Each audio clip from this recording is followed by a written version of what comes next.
training is done on the bike. There are many exercises you can do out of the saddle and in the gym. Today I'm just going to show you 5 of those exercises.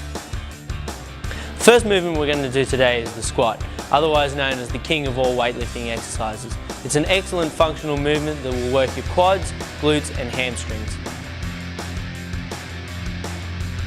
Christina here starts by racking the bar high on her shoulders but just below the neck.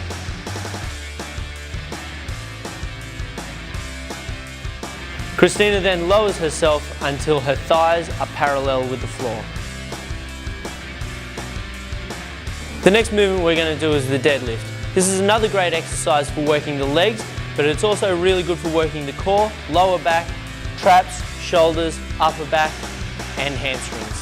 Christina sets her feet just underneath the bar and bends down to pick it up. She sits down as if she was going to sit on a seat. She then stands up straight, keeping her chest high, shoulders back and driving her heels through the floor to engage the quads, glutes and hamstrings. Next we'll move on to the leg press. The leg press is great if you have a lower back injury or bad knees. It's another great movement for working the quads, hamstrings and glutes. So what Christina does for this movement is she starts bending her knees to bring the sled downward and driving it back up, pushing through her heels. Don't lock the knees out 100%, leave a slight bend in the knee at the top of the movement. This movement works the quads, the glutes, hamstrings, and is probably a better alternative to the deadlift if you have a lower back injury.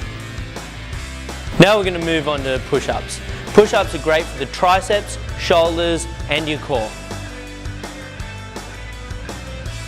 For this movement, Christina is trying to keep her back straight while she looks forward. Then she bends her elbows until her chest gently touches the floor, and then she extends and comes back up to the top.